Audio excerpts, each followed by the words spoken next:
Hi. Okay, so to start off, my individual goals I set in week 1, I needed to pick 3 of the 16 elements that would make me a more effective teacher. The first one, of course, is the non-examples. That got me the first time. It's getting me again. But I was able, before we all went into quarantine, I was able to bring that back and do some non-examples. And I don't know why I kind of faded away from it the first time, but brought it back. I just always think that like the students who aren't paying attention are gonna zone in at the wrong time and think my non-example is my example. So it just kind of like worries me.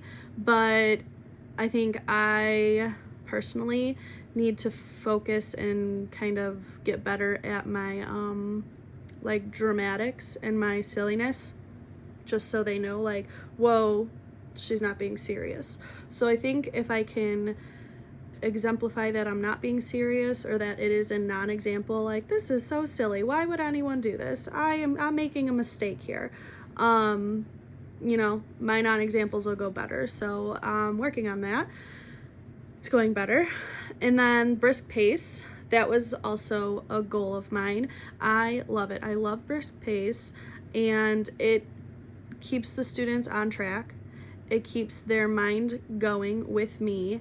It keeps them organized. They're able to stay with me, not talk to their neighbor, not have any downtime, and we get through lessons perfectly. Well, you know, timing wise, perfectly. We always have extra time at the end of the day, end of the week, end of the month, end of the unit, and then end of the year, and we're able to actually move on from where we thought we would end, me and my partner teacher, where we thought we would end, and have extra learning in there, so kind of boost them more to second grade than we thought. So it's actually pretty good. We kind of get ahead of ourselves by me introducing this brisk pace.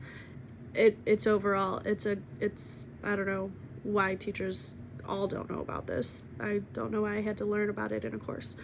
And then last one, frequent responses. In my notes here, it's so funny, I said like Anita. I love watching her videos because she has so much ease and poise and just flawlessness when she teaches. She'll be having a conversation and then stop and be like, what class? Blah blah blah, and they'll all answer. She'll like have them kind of finish her sentences. Like, it's just amazing how she does it, and I love it. So I've been trying to add that in, and that also brings in my brisk pace. I can just kind of go with the flow and have everything flow into one another. And then as well, it keeps them participating with their listening. So active listening is happening as well, which is awesome. And I always have those students who are like, Miss Bratlin, you forgot to blah blah blah, or you forgot to ask us this, or last time we did this with our hands. And so it's really funny to have them kind of almost correct me that I'm not doing something that I was or should be doing. So kind of flowing that into the lessons and kind of bringing it out of them and just making it a routine, it's a great thing. So I'm working on that. Well, I was working on that until we went into quarantine. So now recording myself and putting it on my classroom, my Google Classroom, is a little harder to kind of initiate that response. But I guess I should try it and maybe like have them talk to me while they're watching the video, even though it's just a video. That would be interesting. I'll try that. That sounds cool. All right, moving on. The important reading strategies. So I still love Think, Pair, Share, but so I was watching my video from last course that I took, week 8, and I was saying how Think, Pair, Share, I didn't use it often. Well, I totally turned that around. I use it often. We use it at least twice a week because we always do, in reading, we always do a first read and a second read and a third read all week, and then we kind of go into, you know, different things for our weekly story. So every time we do a first read, we'll do our echo read. I'll read, they'll read, and then at the end we'll go through the questions, and I'll always think, pair, share. And they know who their partners are unless there's an absent student or there's 2 partners who just need to get changed because I don't like how they work together. They know who their partners are. They know the drill. They know when I say think, that they think to themselves. They close their eyes if they want to, and they think about the question. And then I'll say pair, and they'll turn and talk to their partner. I only give about 10 to 20 seconds because I've learned that at the beginning, this is probably why I didn't like it so much. At the beginning, I was giving too much time for them to answer their questions, and it was getting them, they were answering like, okay, the answer is blah, and then moving on to discussions with them and kind of getting off a topic, and then I'd have to reel them back in, we'd have to start over, and it was just a mess. Now I only give about 10 to 20 seconds, and then they're able to get their question answered, and then the other partner answers, they share their answers, and then they turn, I say share, they all stop, they turn, they look at me, and they raise their hand to share. So I always, if they share, the partners get to go flip up for sharing if it's a good answer. And the way that I like them to answer is kind of restate the question. So they always restate the question, and then they'll say, my partner and I discussed that, or answered that, or thought that, blah, blah, blah, blah, blah. And that's just, I just love how they do that. They've caught on, they always do it now, and it's amazing. So think, pair, share, I love it. I do it all the time. Yeah, we'll leave it at that. I love it. They're reinforcements. They love those. They like flipping up for sharing answers. They like to talk. They like to get their voices heard. So it's a great thing. All right, moving on. My successes and challenges. So for successes, I have that this is my second time around in this course, so I knew the material. It's coming easy to me. And the cool thing about it, I guess, if I have to find a silver lining, is that some strategies I used the first time, I tried to not use them this time and use something else or introduce something else into my classroom that I didn't the first time. So I'm kind of getting like a double take. I'm getting more out of it, I guess. That's a success. I can't complain about that. It's reintroducing strategies that I didn't the first time. Some of them I just didn't use, some of them I didn't remember. So it's almost like a reminder course. And then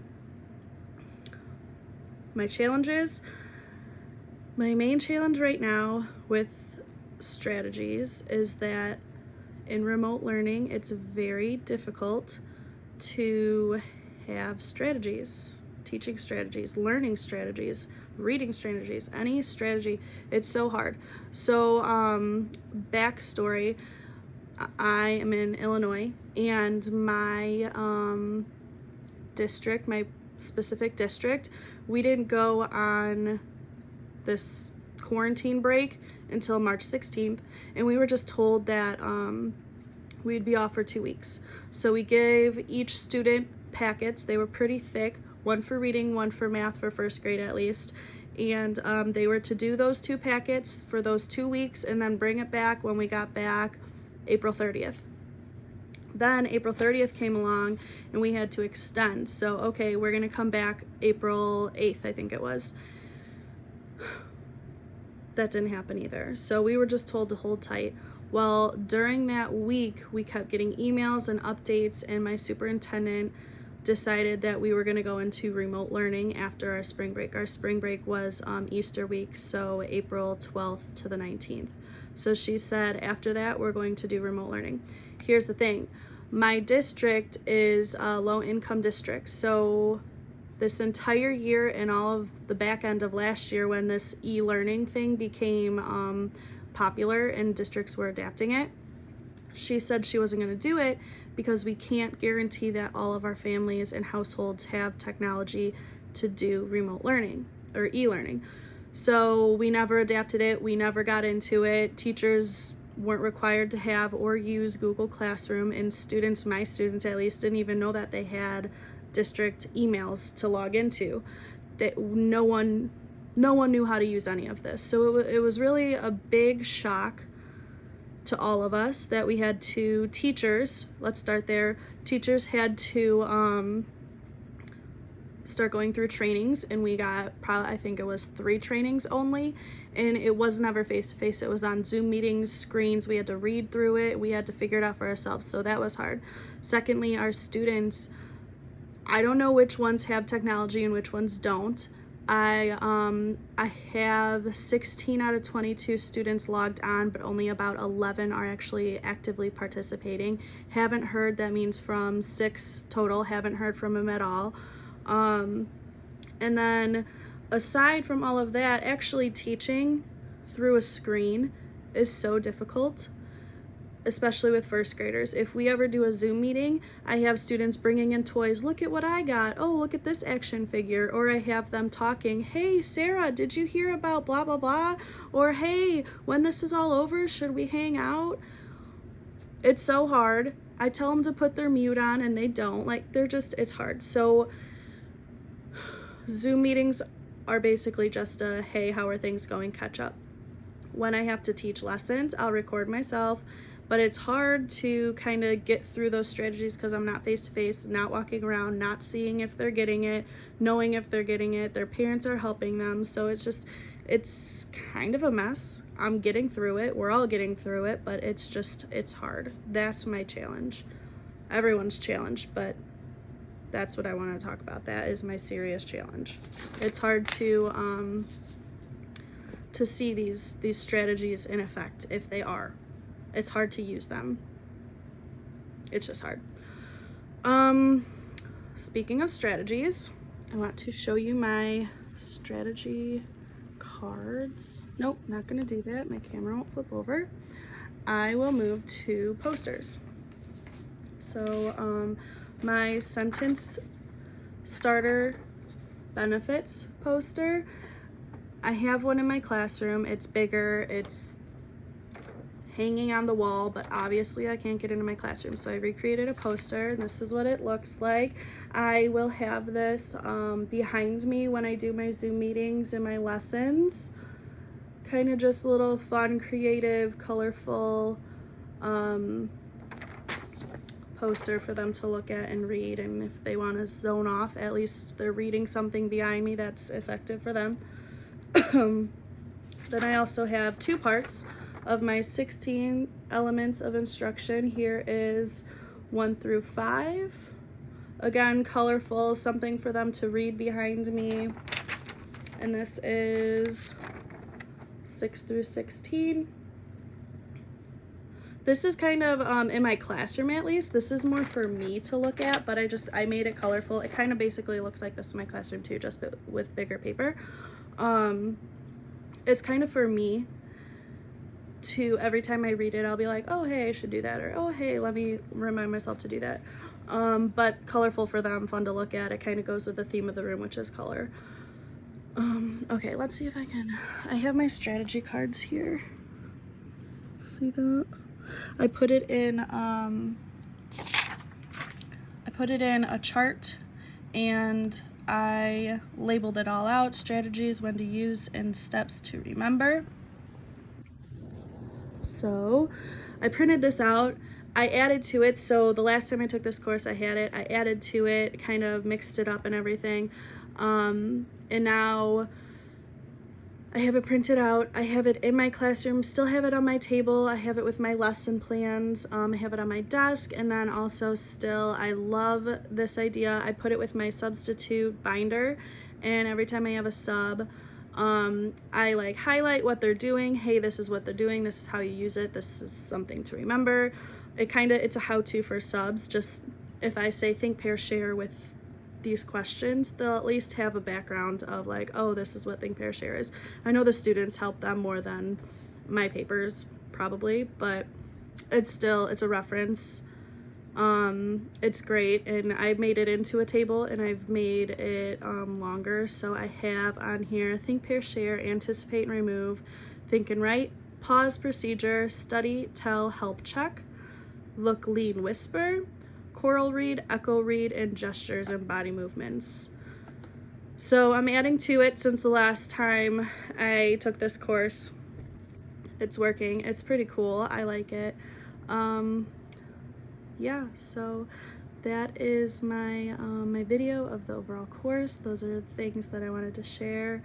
I think it's going great. Actually, the second time around kind of brought things to perspective, like, hey, you forgot to do this, or this didn't work the first time, why don't you try this strategy, and kind of things like that. So it was cool.